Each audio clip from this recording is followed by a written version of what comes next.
Bonsoir Abdel, on est ici à Aigues-Mortes sur la place Saint-Louis avec le maire Pierre Mauméjean.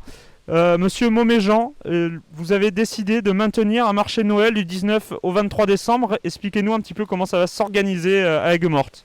Oui, effectivement, on maintient ce marché. On a eu quelques inquiétudes au départ. On ne savait pas si on pourrait le faire, pas le faire.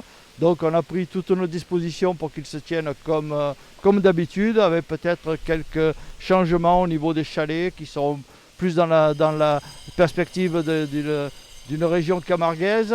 Il y aura des thèmes tous les jours qui vont changer, que ce soit sur les produits régionaux, que ce soit sur les produits artisanaux. Il se tiendra comme d'habitude sur la place des deux millénaires et on espère que ça pourra attirer, faire plaisir à nos administrés et attirer des visiteurs. Est-ce que des animations sont maintenues malgré la situation sanitaire? Alors on a essayé de maintenir le maximum d'animations, que ce soit des défilés comme avec la troupe des enjoliveurs, que ce soit des peignes, que ce soit des thèmes comme la chasse au trésor, en impliquant également le cinéma municipal. On a essayé de faire au maximum pour que Aigues-Mortes puisse vivre un peu ses fêtes de Noël avec des animations susceptibles de faire revenir nos visiteurs. Alors vous évoquez à l'instant les visiteurs justement, on sait qu'ils viennent nombreux chaque année à Aigues-Mortes pendant les fêtes de fin d'année. Qu'est-ce que vous espérez justement de ces vacances cette année? Alors je pourrais vous dire que j'espère qu'ils viennent aussi nombreux, mais bon, je suis quand même un peu sceptique et je sais que lorsqu'ils viennent à Aigues-Mortes, ils aiment aussi venir dans nos restaurants.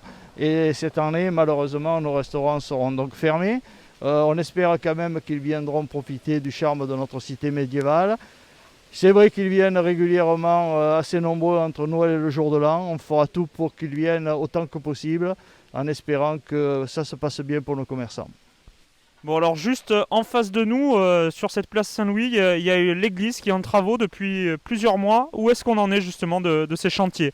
Alors on en est à la fin de la première phase. La restauration de l'église, qui était une nécessité, a été divisée en trois phases. Une phase qui était urgente et importante, qui concernait la toiture et les façades latérales qui commençaient à se lézarder, ainsi qu'au niveau du clocher. Donc c'est cette première phase qui se termine. L'échafaudage a été en partie démonté. On a pris bien sûr, comme toute activité, du retard à cause de la crise sanitaire. Maintenant la première phase est terminée. On entreprendra les autres phases sur les vitraux, l'intérieur, un peu plus tard, mais ça nécessitera plus d'échafaudage et c'est une bonne chose pour nos commerçants et pour l'aspect de la place. Merci Monsieur Mauméjean.